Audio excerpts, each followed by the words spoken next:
اعوذ باللہ من الشیطان الرجیم. السلام علیکم ورحمۃ اللہ وبرکاتہ. نحمده ونصلی علی رسولہ الکریم. اما بعد فاعوذ باللہ من الشیطان الرجیم. بسم اللہ الرحمن الرحیم. رب اشرح لی صدری ویسر لی امری واحلل عقدۃ من لسانی یفقہوا قولی. رمضان اللہ کا چنا ہوا مہینہ ہے، تمام مہینوں سے افضل، ہم سب کے لیے باعث رحمت، جس میں رحمت کے دروازے کھول دیے جاتے ہیں، جنت کے دروازے کھول دیے جاتے ہیں اور جہنم کے دروازے بند کر دیے جاتے ہیں، اور نیکیوں میں آگے بڑھنے کے لیے سب کو پکارا جاتا ہے. یا باغی الخیر اقبل، اے خیر کے چاہنے والے، اے خیر تلاش کرنے والے، اے خیر کے شائق شوقین، آگے بڑھو. ویا باغی الشر اقصر، اور اے شر چاہنے والے، اے برے کام کرنے والے، برائی کے طلبگار، اقصر کمی کر دو، رک جاؤ، سٹاپ اٹ. رمضان تبدیلی کا مہینہ ہے. رمضان اللہ کے قریب ہونے کا مہینہ ہے. ہم سب اس وقت اپنے آپ سے پوچھیں کہ یہ رمضان میرے لیے ایک یونیک رمضان کیسے ہو سکتا ہے؟ زندگی میں ہم نے کئی رمضان دیکھے ہیں. رمضان ہر سال لوٹ کر آتا ہے. یہ ہمارے لیے کوئی نئی چیز نہیں، لیکن آخر وہ کیا بات ہے، وہ کیا خاص چیز ہے کہ جو ہمیں اس رمضان میں حاصل کرنی، جو ہم نے اب تک حاصل نہیں کی؟ ہم اس رمضان میں اپنے لیے کیا چاہتے ہیں؟ میرے لیے وہ کون سا سب سے اہم ترین گول ہے؟ میرے لیے رمضان کے اعتبار سے وہ کون سی ٹاپ پرائرٹی ہے؟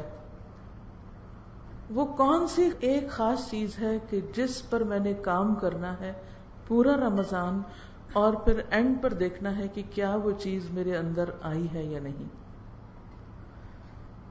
رمضان تو چونکہ رحمتوں کا مہینہ ہے، رحمت کے دروازے کھلتے ہیں تو ہر طرف سے خیر و بھلائی آتی. آپ بہت کچھ سمیٹ سکتے ہیں، لیکن بہت ساری چیزیں ایک خاص چیز کی طرف انسان کو لے جاتی ہیں، اور وہ چیز کیا ہے؟ اللہ کے مزید قریب ہونا، اللہ کی قربت، تقرب الی اللہ، اللہ کے قریب ہونا، روزہ رکھ کر اللہ کے قریب ہونا، تراویح پڑھ کر اللہ کے قریب ہونا، دعا کے ذریعے اللہ سے قریب ہونا، ذکر کے ذریعے، صدقہ خیرات کے ذریعے، ہر چھوٹی اور بڑی نیکی اور خیر اور بھلائی کے کام کے ذریعے. کچھ بھی میں کروں، میرا مقصود، میرا مطلوب، میرا گول کیا ہو کہ اس کے ذریعے مجھے کیا ملے. کیونکہ انسان جب محنت کرتا ہے، کوشش کرتا ہے، تو یقیناً اس کا کوئی بدلہ چاہتا ہے، کوئی صلہ چاہتا ہے. مثلا آپ کسی بھی چیز کی طرف جا رہے ہوتے ہیں، کوئی بھی سفر اختیار کرتے ہیں، تو آپ کی کوئی منزل ہوتی ہے جہاں آپ کو پہنچنا ہوتا ہے. مثلا آپ گھر سے نکلے، یہاں آنے کے ارادے سے آپ نے اپنی گاڑی انہی سڑکوں پہ ڈالی اور ایک خاص جگہ پر آ کر پہنچے. اگر یہ ایڈریس آپ کو معلوم نہ ہوتا تو خواہ آپ 1 گھنٹہ بھر گاڑی چلاتے، آپ یہاں نہیں پہنچ سکتے تھے. تو یہاں پہنچنے کے لیے سب سے پہلی چیز کیا کہ آپ نے راستہ معلوم کیا اور منزل کا پتہ لگا کر وہاں پہنچے. ہمیں بھی رمضان میں اپنی منزل کا پتہ ہونا چاہیے، کہاں پہنچنا ہے، یہ سب کچھ کیوں کرنا ہے.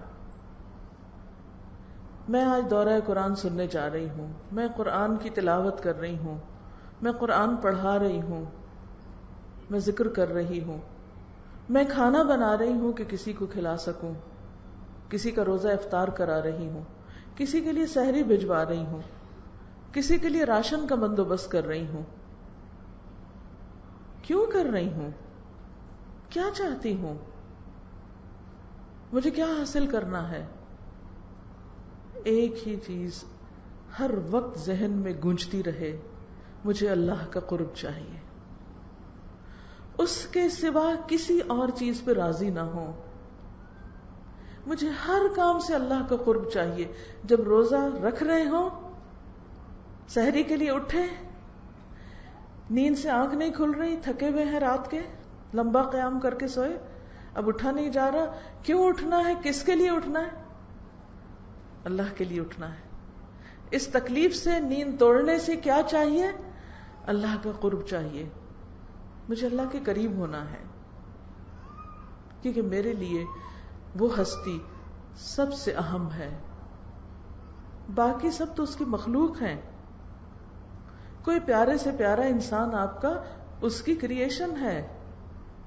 کوئی محبوب سے محبوب ترین چیز آپ کی، سونے چاندی کے ڈھیر، کریشن ہے اس کی.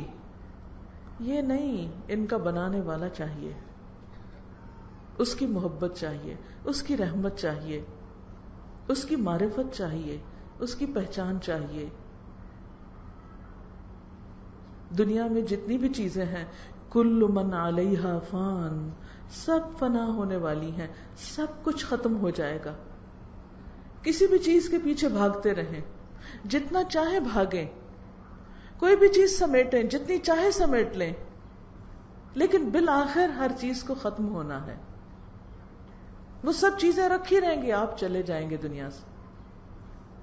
نہیں، مجھے ختم ہونے والی چیزیں نہیں، ان سے آگے کچھ چاہیے. وہ چاہیے جس کو کبھی فنا نہیں ہونا. حی لا یموت، جو زندہ ہے، جس پر کبھی موت نہیں آئے گی، جو ہمیشہ جاگتا ہے، جسے کبھی نیند نہیں آتی، جسے کبھی اونگ نہیں آتی. سب غافل ہو جاتے ہیں، وہ لمحے بھر کے لیے، آنکھ جھپکنے کی دیر بھی غافل نہیں ہوتا. مجھے اس کو راضی کرنا ہے، مجھے اس کو خوش کرنا ہے.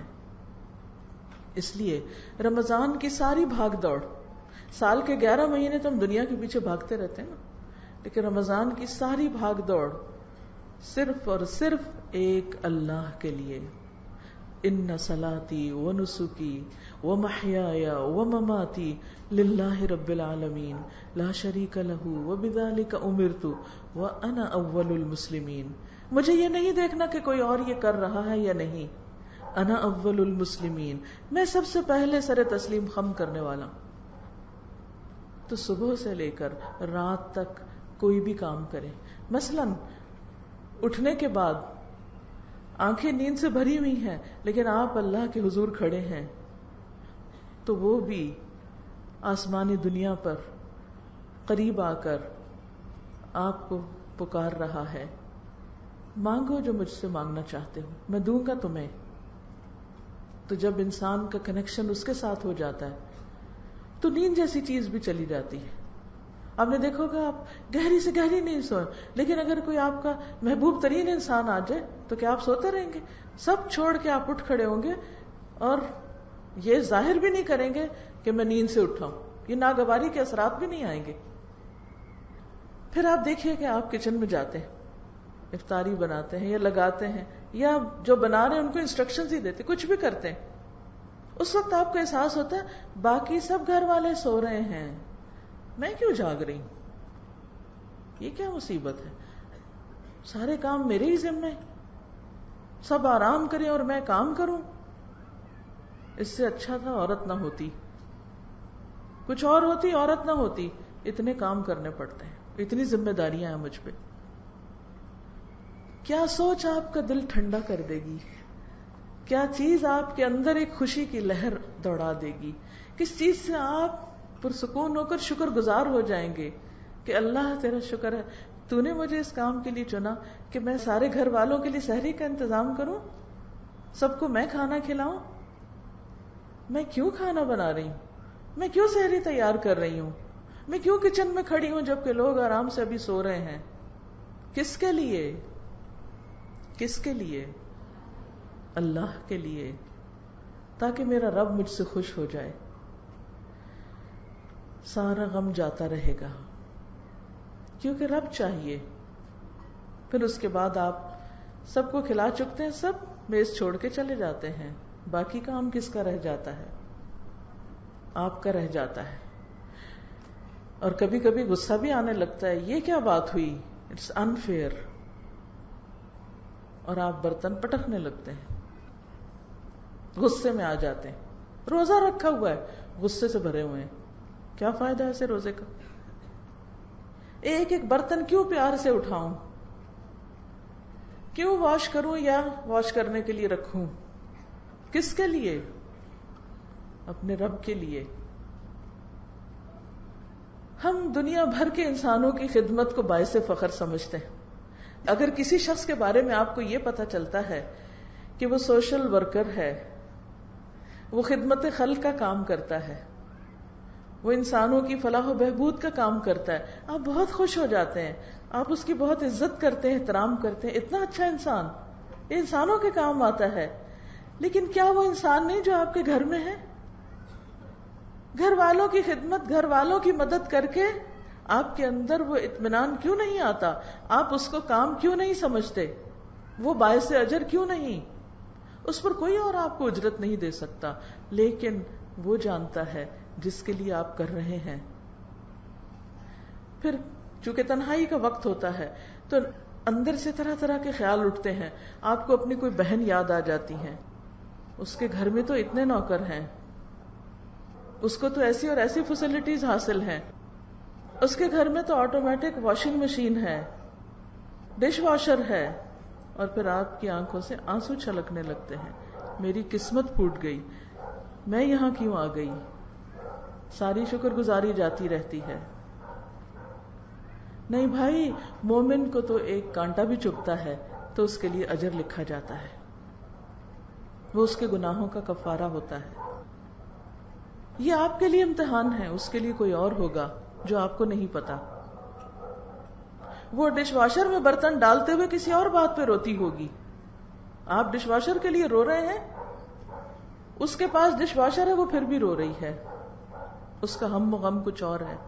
کیونکہ دنیا آزمائشوں کا گھر ہے, یہاں ہر شخص آزمایا جا رہا ہے, سب کا امتحان ہو رہا ہے. صرف سکون اس کو ہے جس کے دل میں رب ہے, جو اپنے سب کام رب کے لیے کرتا ہے, جو بھی اس کے حصے میں آ گیا. یہ کاموں کی تقسیم بھی ایسی ہے جیسے رزق کی تقسیم ہوتی ہے. اس لیے غم نہ کریں, دکھی نہ ہوں, اپنے رب کے لیے کریں. پھر نماز پڑھتے ہیں آپ, کیوں پڑھ رہی ہوں, کیوں کھڑی ہوں؟ اللہ تیرے لیے. پھر قرآن کھولا آپ نے, تلاوت ہو رہی ہے. اف, یہ جو رمضان میں پورا سپارہ پڑھنا پڑتا ہے, میں تو جڑی جاتی ہوں بیٹھے بیٹھے. کیوں پڑھ رہے ہیں؟ نہ پڑھیں, بند کر دیں. نہیں, پڑھنا ہے. کس کے لیے؟ رب کے لیے, اس کے قریب ہونے کے لیے. جاب پہ جانا ہے, کام پہ جانا ہے, پھر پاؤں بوجھل ہونے لگتے ہیں. اب روزہ رکھ کے بھی کام پہ جانا ہے. کاش ہمارے لیے کوئی کمانے والا ہوتا. کتنی خوش قسمت ہیں وہ عورتیں جن کے گھروں میں کمانے والے ہیں اور وہ اس وقت سو رہی ہیں, آرام کر رہی ہیں. بھئی سونے والے اور کام کرنے والے برابر نہیں ہوتے. اگر اللہ نے آپ کے ذمے کوئی کام رکھ دیا ہے اور آپ کو ہمت توفیق دی اور کچھ صلاحیت دی اور آپ کام کرنے والے ہیں, تو کام کرنے والے کام نہ کرنے والوں سے بہتر ہیں. کیوں کروں کام؟ اللہ کے لیے, اللہ کی رضا کے لیے. گھر پر ہیں, آپ سونا چاہتے ہیں, بچے سونے نہیں دے رہے, ان کو اسکول جانا ہے, لیکن وہ اٹھ کے بیٹھ گئے ہیں, اب ان کو ناشتہ کرنا ہے. آپ کو نیند آ رہی ہے, آپ روزے کی حالت میں ہیں, ایک آ کے جگاتا ہے, دوسرا کچھ کہتا ہے, آپ کو غصہ آ جاتا ہے, آپ ایک چیخ لگاتے ہیں, چلے جاؤ یہاں سے. نہیں بھائی, میں روزے سے ہوں, چیخنا نہیں ہے بچوں کے ساتھ. کیوں نہیں چیخوں؟ اللہ کے لیے, روزے سے ہوں, ہر سٹیپ پر. پھر آپ کسی غریب کی مدد کے لیے نکلتے ہیں, کسی بیمار کی عادت کے لیے نکلتے ہیں. اوہ اس کو بھی رمضان میں بیمار ہونا تھا. ہاں یہی وقت تھا اس کی بیماری کا، اور یہی وقت تھا میرے امتحان کا، اور یہی وقت تھا عیادت کا. کیوں جاؤں عیادت کے لیے؟ کس کے لیے؟ بولے نا، کس کے لیے؟ اللہ کے لیے. پھر شام ہونے کو ہے، گرمی کا موسم ہے، پھر کچن میں تو اے سی بھی نہیں، سب مزے کر رہے ہیں، میں پسینے سے شرابور. کس کے لیے؟ اللہ کے لیے. افطار کا انتظام، ایک بندے کو افطار کراتے ہیں تو کیا پاتے ہیں؟ تو اس کے پورے روزے کا اجر آپ کو بھی مل جاتا ہے. اور کھانا کھلانا تو جنت میں جانے والے کاموں میں سے ہے. حضرت عبداللہ بن سلام کہتے ہیں کہ جب نبی صلی اللہ علیہ وسلم مدینہ تشریف لائے تو آپ کی یہ بات میرے دل میں اتر گئی کہ آپ فرما رہے تھے، یا ایھا الناس افشوا السلام واطعموا الطعام وصلوا والناس نیام تدخلوا الجنۃ بسلام. اے لوگو، سلام کو عام کرو، سلام کو رواج دو، لوگوں کو کھانا کھلاؤ، اور جب لوگ سو رہے ہوں تو نماز پڑھو. سلامتی کے ساتھ پیسفلی جنت میں داخل ہو جاؤ گے، امن کے ساتھ. سلام ہر ایک کو، جس کو پہچانتے ہو جس کو نہیں پہچانتے سب کو سلام. اس سے آپ سارے لوگوں کے ساتھ، صرف اپنے رشتہ دار اور دوست نہیں، سب لوگوں کا حق دے رہے ہیں، سب آپ سے امن میں ہیں. پھر کھانا کھلا رہے ہیں، لوگوں کی تکلیف بھوک دور کر رہے ہیں، اور پھر اللہ کا حق بھی دے رہے ہیں. تو جو شخص بندوں کا حق اور اللہ کا حق دیتا ہو، دنیا میں بھی اس کے دل میں سکون ہی سکون ہوگا، اور آخرت میں بھی امن ہی امن، چین، سکون. تو اس لیے کسی بھی کام کے آنے پر، کسی بھی کام کے کرنے پر پریشان نہ ہوا کریں. یہ سب کچھ کیوں، کس کے لیے؟ اور خصوصاً اس رمضان میں بار بار اس کی پریکٹس کرنا ہے. میرا یہ سب کچھ اللہ کے لیے. ان صلاتی، بے شک میری نماز، ونسکی، اور میری قربانی، ومحیائی، اور میری زندگی، ومماتی، اور میری موت، للہ رب العالمین، سب اللہ رب العالمین کے لیے ہے، سب اس کے لیے ہے، اس کے نام ہے. ہماری مشکل یہ ہے کہ ہم بندوں کے پیچھے بھاگتے ہیں، ہم انہیں خوش کرنے کی کوشش میں لگے رہتے ہیں، ان کو امپریس کرنے کی کوشش میں لگے رہتے ہیں. لیکن نتیجہ ہم سب نے دیکھ لیا نا، کچھ ملتا ہے ان سے؟ وہ بیچارے دیں بھی تو ہماری توقعات کا لیول تھوڑا اور اوپر ہو جاتا ہے. وہ وہاں دوڑ بھاگ کے پہنچتے ہیں تو ہم تھوڑے اور اوپر چڑھ چکے ہوتے ہیں کہ نہیں یہاں تک آ جاؤ. وہ ہوتا ہے نا کہ جیسے پہاڑ پہ اگر دو لوگ چڑھ رہے ہوں تو نیچے والے نے اوپر والے کو میٹ کرنا ہو تو بائی دا ٹائم نیچے والا اوپر والے تک آتا ہے وہ تھوڑا اور اوپر جا چکا تھا. پھر آپ کہتے ہیں اچھا میں بھی ذرا اوپر اور چڑھ جاؤں. جب تک آپ اس تک پہنچتے وہ تھوڑا اور اس کا نخرہ بڑھ چکا ہوتا ہے اور آپ تھک ہار جاتے ہیں. اس کو پاتے پاتے بندوں کے پیچھے دوڑنا چھوڑیے، اپنے رب کو راضی کر لیجئے. اگر رب راضی ہو گیا تو بندے بھی ہو جائیں گے. ان الذین آمنوا وعملوا الصالحات سیجعل لهم الرحمن ودا. جو لوگ ایمان لائیں، اچھے اچھے کام کریں، رحمان ایسے لوگوں کے لیے دلوں میں محبت پیدا کر دے گا. آپ رب کو راضی رکھیں، سارا جگ آپ سے راضی ہو جائے گا. اور اگر پھر بھی نہ ہو، کوئی شکایت ان کو رہ بھی جائے تو فکر کی ضرورت نہیں، اس لیے کہ ہماری زندگی کا مقصد بندوں کو راضی کرنا نہیں ہے. ہماری زندگی کا مقصد اپنے رب کو راضی کرنا ہے. اور جب ہم بندوں کو بھی راضی کریں تو اس لیے کریں کہ اس سے بھی رب راضی ہو. میں اپنے روٹھے ہوئے شوہر کو کیوں مناؤں؟ میری بھی تو کوئی عزت ہے، میں کیوں منتیں کروں؟ میں بھی نہیں بولتی، ٹھیک ہے نہیں بولے، لیکن نتیجہ کیا ہوتا ہے؟ شوہر کو عادت ہو جاتی ہے کہ بیوی کو مجھ سے کوئی تعلق واسطہ نہیں، وہ صبر کرنے کا عادی ہو جاتا ہے، پھر وہ نگاہیں پھیر لیتا ہے. اسی طرح بچے، رشتہ دار، دوست احباب کس پہ مان ہے؟ کون اپنا ہے؟ سب بے وفا ہیں.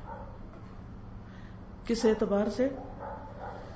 کہ اگر آپ ان کے ساتھ اچھا کریں گے تو آپ کو جواباً اچھا ملے گا. ایسے لوگ دنیا میں گن کے بھی آپ کو نہیں ملیں گے کہ آپ ان کے ساتھ برا کریں اور وہ آپ کے ساتھ اچھا کریں. لہذا اگر اللہ سبحانہ وتعالیٰ نے ہم پر ہمارے ماں باپ کا حق رکھ دیا ہے کہ ان کے ساتھ احسان کرو، ان کے ساتھ اچھا کرو، تو اس لیے نہیں ہمیں کرنا کہ وہ ہمیں اور دیں. ساری زندگی سے بےچارے دے رہے ہیں، اب ہم صرف ان کی خوشامد اس لیے کریں کہ ان سے کچھ اور مل جائے، تو یہ نیت اچھی نہیں ہوگی. یا پھر اس بات کا بہانہ کر لیں وہ کون سا ہمارا خیال رکھتے ہیں، ان کو بھی تو فلاں بچہ زیادہ پیارا ہے، بس ٹھیک ہے اسی کے پاس جائیں، ہم سے کیا لینا ہے. نہیں، ہمیں اپنے والدین کے ساتھ احسان اس لیے کرنا ہے کہ ہمارے رب کا حکم ہے. ہمارا رب ہم سے یہ چاہتا ہے، اپنے رب کو راضی کرنے کے لیے والدین کو راضی کر رہے ہیں. چاہے والدین ہمارے حقوق نہیں دیتے، چاہے وہ ہم پر کسی اور بچے کو فوقیت دیتے ہیں، لیکن ہم نے اس لیے کرنا ہے کہ ہمارے رب نے فرمایا ہے، اور وہ ہمیں کبھی غلط مشورہ نہیں دے سکتا. اس کا ہر حکم، اس کی ہر بات ہمارے فائدے میں ہے. تو اس لیے اس رمضان میں اپنے اندر بار بار ہر کام کرتے وقت ایک ہی چیز دہرانی ہے، رب کے لیے، میں رب کے لیے، میرا ہر عمل رب کے لیے، میرے روزے، میری نماز، میری قربانی، میرا صدقہ خیرات، میری بندوں کی خدمت، ہر چیز میرے رب کے لیے. اور آپ کو پتہ ہے کہ رب کتنی زیادہ جزا دے سکتا ہے؟ اس وقت جب ہر ایک کو اپنی پڑی ہوگی. آپ دیکھیں کہ جب ہر ایک کو اپنی پڑتی ہے نا دنیا میں بھی، تو کوئی آپ کو نہیں پھر پوچھتا، ہر ایک کو اپنا ہی فکر ہوتا ہے، وہ اپنے آپ کو سنبھالنے میں لگے ہوتے ہیں. تو قیامت کے دن سب کو کس کی پڑی ہوگی؟ کون کس کے لیے سوچ رہا ہوگا؟ ہر ایک کو اپنی پڑی ہوگی. تو اس وقت اگر آپ نے اس دنیا میں اپنے رب کے لیے، اپنے رب کی خوشی کے لیے سب کام کیے اور اس کو راضی کر لیا، تو اس وقت پھر کوئی مشکل نہیں. وہ کہتے ہیں نا، روزہ دار کے لیے 2 خوشیاں ہیں، ایک خوشی جب وہ افطار کرتا ہے اس وقت، اور دوسری اپنے رب سے ملاقات کے وقت. رب سے ملاقات اور رب کا دیدار یہ اتنی بڑی چیز ہے کہ دنیا میں تو ممکن بھی نہیں.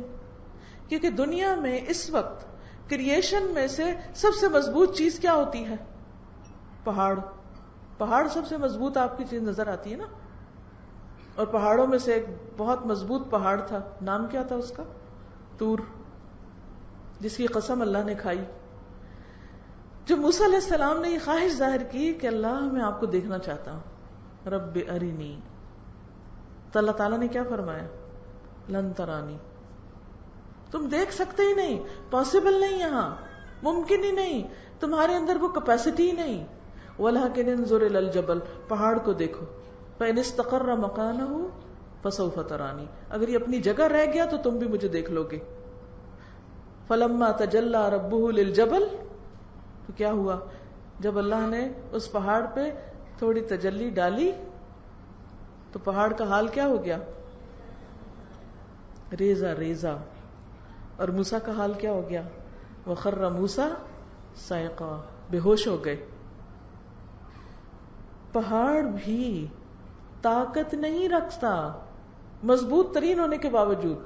اگر اس وقت مضبوطی پہاڑ کی محسوس نہیں ہوتی تو آپ کسی بھی پتھر کو ذرا ہاتھ میں لے کے دیکھیے، کسی چٹان پہ ذرا ہاتھ رکھ کے دیکھیے کہ وہ ہاتھ رکھیں گے تو لگے گا جیسے آپ کو دھکا دے رہی ہے، آپ اس کو نہیں ہلا سکتے، اتنی مضبوطی اس کے اندر ہوتی.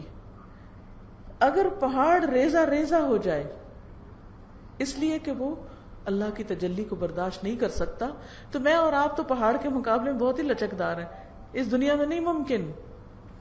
لیکن جب انشاءاللہ آپ اللہ کو راضی کر کے آخرت میں پہنچیں گے تو اللہ تعالیٰ آپ کو وہ جسمانی قوت جو پہاڑوں سے بھی زیادہ ہوگی، نظر میں وہ قوت، ابھی تم این کے لگائے رکھتے ہیں نا تب بھی سب صحیح نظر نہیں آتا، نگاہوں کو وہ قوت، دل کو وہ قوت، کیونکہ بہت سی چیزیں ہم نگاہوں سے تو دیکھ لیتے ہیں، دل میں برداشت نہیں ہوتی اس کو دیکھنے کی. بعض سین ایسے ہوتے ہیں نا کہ آپ دیکھتے ہیں آنکھ بند کر لیتے ہیں. تو وہاں یہ ساری قوتیں ملیں گی. یہ مضبوطی کہاں سے آئے گی؟ یہ ایمان کی مضبوطی، اخلاق کی مضبوطی، کردار کی مضبوطی، اس چیز کی مضبوطی کہ آپ سب کچھ اللہ کے لیے کر سکتے ہیں. یہ ایک مضبوط کیریکٹر کی علامت ہے کہ آپ بندوں کے رویوں کے تابع نہیں ہیں. بندوں کے رویے کے تابع ہونے کا مطلب کیا ہے؟ کہ جیسا وہ کریں ہم بھی ویسے ہی کریں. اگر وہ اسمائل کریں تو ہم بھی کریں گے، وہ سلام کریں تو ہم بھی کریں گے، وہ ہمیں کچھ دیں گے تو ہم بھی دیں گے، وہ اچھا کریں گے تو ہم اچھا کریں گے، اور اگر وہ اچھے نہیں تو ہم بھی اچھے نہیں. ہمیں کیا سمجھا ہوا ہے؟ نہیں، یہ کردار کی مضبوطی نہیں ہے، یہ ایروگینس ہے. ایروگینس والی بھی ایک اکڑ ہوتی ہے لیکن وہ توڑ دی جاتی ہے، اور ایک کیریکٹر کی مضبوطی ہوتی ہے جسے کوئی چیلنج نہیں کر سکتا. تو جو بندہ ایمانی اعتبار سے مضبوط ہوگا، اخلاقی اعتبار سے مضبوط ہوگا، اس کے اندر یہ مضبوطی ہوگی کہ کوئی اس کو کھلونا نہیں بنا سکتا. وہ کسی کی خواہشات کا کھلونا نہیں بنتا. خواہشات کا کھلونا بننے کا مطلب کیا ہے؟ کہ آپ دوسرے کی مرضی پر چلیں. وہ کیا چاہتے ہیں کہ آپ کیسا پہنیں؟ وہ چاہتے ہیں کہ آپ ننگے ہو کر پھریں تو آپ ان کی خوشی کے لیے لباس مختصر کر دیتے ہیں. وہ چاہتے ہیں کہ آپ اچھل کود کریں ان کی خوشی کے لیے تو آپ وہ کرنا شروع کر دیتے ہیں. وہ جو چاہتے ہیں آپ وہی کرنے لگتے ہیں. تو یہ کیا ہے؟ ایک مضبوطی نہیں ہے. نہیں، مجھے یہ دیکھنا ہے کہ اچھا اس کا جو مطالبہ یا اس کا جو ہے یہ میرے رب کو پسند ہے یا نہیں. تو ایمان کی مضبوطی اور کردار کی مضبوطی اس وقت آتی ہے جب انسان سب کچھ کس کے لیے کرتا ہے؟ اپنے رب کے لیے. پھر وہ چھوٹی چھوٹی باتوں پر رو دھو کے نیکی کا کام نہیں چھوڑتا کہ میں فلاں سے بہت تنگ ہوں، میں اب یہ مزید نیکی نہیں کر سکتا، فلاں نے مجھے بہت اریٹیٹ کر دیا اس لیے اب میں آئندہ یہ کام نہیں کروں گا. نہیں، فلاں جو مرضی کرے، جو چیز میرے رب کو پسند ہے میں تو اپنے رب کی خوشی کے لیے کرتا جاؤں گا. اور جب انسان رب کی خوشی کے لیے کرتا ہے تو اس کو یہ پتہ بھی نہیں چلتا، چلے بھی تو اس کے لیے کوئی بہت اہم بات نہیں ہوتی کہ یہ لوگ کیا کہہ رہے ہیں اور کیا کر رہے ہیں. تھوڑی دیر کے لیے دیکھ کے تکلیف ہوتی، اریٹیشن ہوتی ہے، لیکن کوئی زیادہ فرق نہیں اس انسان کو پڑتا کیونکہ اس کو پتا ہے وہ جس کے لیے کر رہا ہے وہ خوش ہو رہا ہے. تو اس رمضان میں کیا حاصل کرنا ہے پھر؟ رب کی خوشی. کس کو پانا ہے؟ رب کو پانا ہے. ہر کام کس کے لیے کرنا ہے؟ اپنے رب کے لیے. بہت سے لوگ کہتے ہیں نا صبر نہیں آتا. صبر صرف اس وقت آتا ہے جب انسان کس کے لیے کرے؟ رب کے لیے، اللہ کے لیے. یہی آپ کو میسج دینا تھا کہ اس رمضان کا اپنا موٹو بنا لیں کہ مجھے کیا حاصل کرنا ہے؟ اللہ کا قرب. اپنے اپنے الفاظ میں جو چاہیں لکھ لیں، میرا سب کچھ میرے رب کے لیے، اور میرا رب مجھے کافی ہے، حسبی و کفا. اور بندوں کے ساتھ جو تعلق ہے، ان کی جو دلداری کرنی ہے، ان کو جو خوش کرنا ہے، ان کے ساتھ اچھے اخلاق سے پیش آنا، اس لیے نہیں کہ وہ مجھے اپریشیٹ کریں کہ ہائے کتنے اچھے اخلاق کا بندہ. نہیں بھائی، آپ سے نہیں چاہیے، اس سے چاہیے، اس سے تعریف چاہیے، اس کی خوشی چاہیے. آپ دیکھیں گے کہ اس کے بعد آپ کے اندر ایک ایسا جذبہ آ جائے گا کہ آپ اپنے دشمن کو بھی جا کے السلام علیکم کہہ سکتے ہیں. کوئی شخص جو آپ کے ساتھ کتنی بھی بد اخلاقی کر چکا، آپ اس کو بھی جا کے بہت اچھی طرح مل سکتے ہیں، کیونکہ آپ اس کے لیے نہیں مل رہے، اپنے لیے نہیں کر رہے. کس کے لیے کر رہے ہیں؟ رب کے لیے. بلندی صرف اس انسان کو ملتی ہے جو بلندی چاہتا ہے. اور بلندی کس میں ہے؟ لوگوں کی باتوں اور لوگوں کے رویوں سے اوپر اٹھ جانے میں، لوگوں کی خواہشات کا تابع ہونے کی بجائے اللہ کی مرضی کے تابع ہونے میں. تو انشاءاللہ اگر آپ نے اس کی نیت کر لی اور آپ نے اگر یہ سبق یاد کر لیا تو میں سمجھوں گی کہ میرا لاہور آنا فائدہ مند ہو گیا. میں صرف ایک پیغام دینے آئی ہوں، اور وہ کیا کہ اس رمضان میں اپنے رب کو پالیں، اس کے قرب کی لذت پالیں، اور اس کی محبت کا لطف اٹھا لیں. ہر غم سے بے نیاز ہو جائیں گے، کیونکہ جو اللہ کے دوست ہوتے ہیں، اللہ کا وعدہ ہوتا ہے الا ان اولیاء اللہ لا خوف علیہم ولا هم يحزنون. یہ نہیں کہ یہ اچانک کوئی آخرت میں ہو جائے گا، یہ یہاں سے پریکٹس کرنی ہے اللہ کا دوست بننے کی، کہ دل میں کوئی غم نہ رہے، ہمیشہ پر امید رہیں، اس سے مانگتے رہیں، اس کی طرف دوڑتے رہیں، اس کی خوشی کے لیے ہر ایک کے کام آئیں، دوست کے بھی، دشمن کے بھی، اپنے کے بھی، پرائے کے بھی، ہر ایک کے ساتھ اچھا. رمضان آیا ہی اس لیے ہے کہ ہمارے اندر یہ تبدیلی آ جائے. ٹھیک ہے انشاءاللہ. جزاکم اللہ خیرن، آپ سب کے صبر کا، پیشنس کا اور وقت کا، اور اللہ تعالی ہماری اس ملاقات کو بہت ہی فائدہ مند ملاقات بنائے، اور ہم سب کا رمضان پچھلے تمام رمضانوں سے اچھا ہو. مختصر سی دعا. سبحان اللہ والحمد للہ ولا الہ الا اللہ واللہ اکبر ولا حول ولا قوة الا باللہ العلی العظیم. اللہم صلی علی محمد وعلی آل محمد کما صلیت علی ابراہیم وعلی آل ابراہیم انک حمید مجید. اللہم بارک علی محمد وعلی آل محمد کما بارکت علی ابراہیم وعلی آل ابراہیم انک حمید مجید. یا اللہ، یا رحمان یا رحیم، یا حی یا قیوم، یا ذا الجلال والاکرام، یا احد یا صمد، یا وتر یا فرد، یا مجیب الدعوات، یا بدیع السماوات والارض، یا رب ذی الجلال والاکرام. تو ہم سب کو ایمان عطا فرما، اخلاص عطا فرما، تقوی نصیب فرما، اچھے اخلاق عطا فرما. ہمارے اندر ایمان کی ایسی مقدار پیدا کر دے کہ ہم نیکیوں کا شوق رکھیں اور برائیوں سے بچ سکیں. یا اللہ ہماری اولادوں کو ہدایت دے، اللہ انہیں سیدھے راستے پر چلا. ہماری آئندہ جنریشنز کو بھی ایمان پر ثابت قدم رکھنا. یا اللہ ہم سب کا یہ رمضان بہت عمدہ رمضان گزرے، اور ہم سب تیرے اور زیادہ قریب ہو جائیں، تیرے مقرب بندوں میں شامل ہو جائیں. تو ہم سب کو معاف کر دے. یا اللہ اس مجلس کے اہتمام میں جس جس نے جو حصہ ڈالا ہے، اللہ ان سب کو جزائے خیر عطا فرما. سب کے وقت، مال، جان، عزت، آبرو، ہر چیز میں برکت پیدا کر دے اور ان کی حفاظت فرما. یا رب العالمین ہم سب کو معاف کر دے، اور ہم نے جو کچھ سیکھا ہے ہمیں اس پر عمل کرنے والا بنا دے. سب بیماروں کو صحت عطا فرما، سب دکھی لوگوں کے دکھ دور فرما. جتنی بہنیں آئی ہیں ان کے دلوں میں جو دعائیں ہیں، نیک تمنائیں ہیں، ان کو پورا فرما. ربنا تقبل منا انك انت السميع العليم وتب علينا انك انت التواب الرحيم. وصلى الله تعالى على خير خلقه محمد وعلى اله واصحابه واهل بيته اجمعين برحمتك يا ارحم الراحمين. الہی آمین.